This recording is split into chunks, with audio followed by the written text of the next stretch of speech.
Are you planning a trip to Hong Kong Disneyland and wondering where to stay?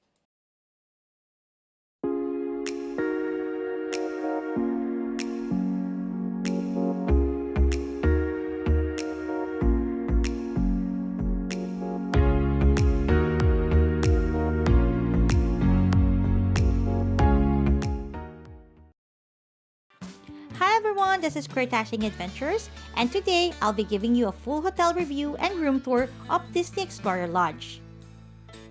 This is one of the official hotels inside Hong Kong Disneyland Resort. Kaya ano pang inaantay natin? Let's explore it together! Inspired ang hotel nito with the spirit of adventure and exploration, with the themes from Africa, Asia, South America, and Oceania. The moment you step into the lobby, you will already feel the explorer vibe. Very spacious, calm, and beautifully designed.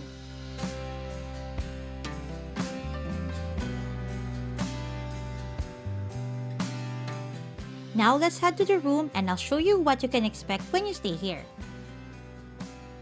This is our room at Disney Explorer Lodge. It's very spacious, which is perfect for families. It has two queen-size bed with subtle Disney details. It also has a sink with big mirror and a bathroom na may hot and cold shower. The towels are also provided.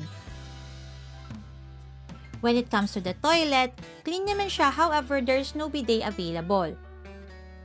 Provided na din yung mga toiletries like body wash, shampoo, and conditioner. Sa sink area naman, available na dito yung body lotion and hand wash. However, other toiletries like toothbrush, toothpaste, and shower cups are not available. You can purchase it at the reception. They also have a working desk, seating area, and enough space para sa mga luggage. Meron na ding provided na coffee maker, coffee capsules, and the water dispenser. Meron ding mini fridge, kaya lang walang laman. May available din na mga tea, and you will also find Disney-themed cups and mugs. Meron din sila ditong closets where you can hang your clothes, and inside the drawer naman, you can find the Disney-themed sleepers and meron ding bathrobes. Meron din ditong discount coupons that you can use kapag bibili kayo ng mga Disney souvenirs. And there's another discount coupon that you can use naman sa mga restaurant within the hotel. And if you arrive early naman, you don't need to worry about your bags kasi you can always drop your things dun sa luggage storage nila.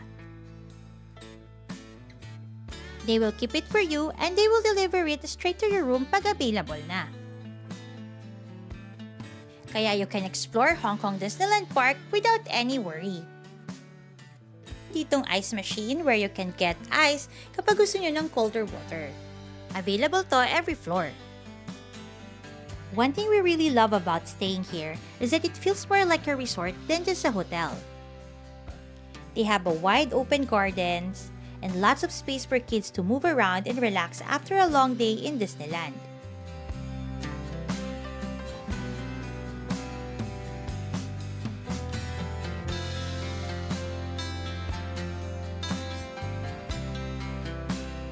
They also have a large swimming pool for kids and adults.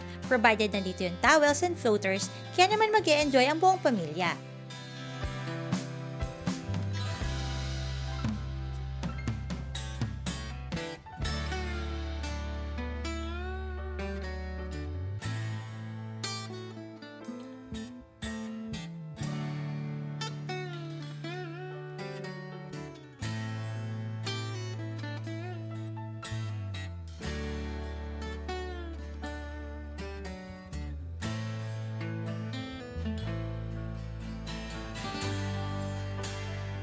You also have an access to the Bay Walk where you can take a peaceful walk, enjoy the view, and just walk around the area, especially nice in the morning or after dinner.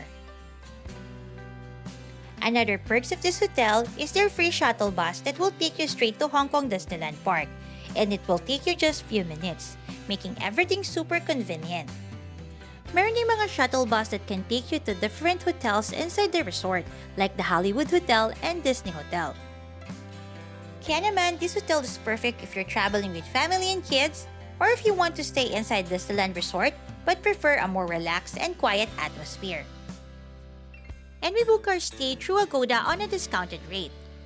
An overnight stay for 4 adults in this hotel will cost you 18,265 pesos. Pero if you will use my code, KURTAGODA, you will get a discount of 1,293 pesos.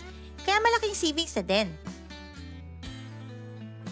Kaya naman if you're planning to stay inside Hong Kong Disneyland Resort, consider nyo na ang Disney Explorer Lodge. And if you found this video helpful, don't forget to like, share, and subscribe to our channel. And also follow us in our social media accounts, Kurt Dashing Adventures, where adventure never ends. Till our next adventure, goodbye!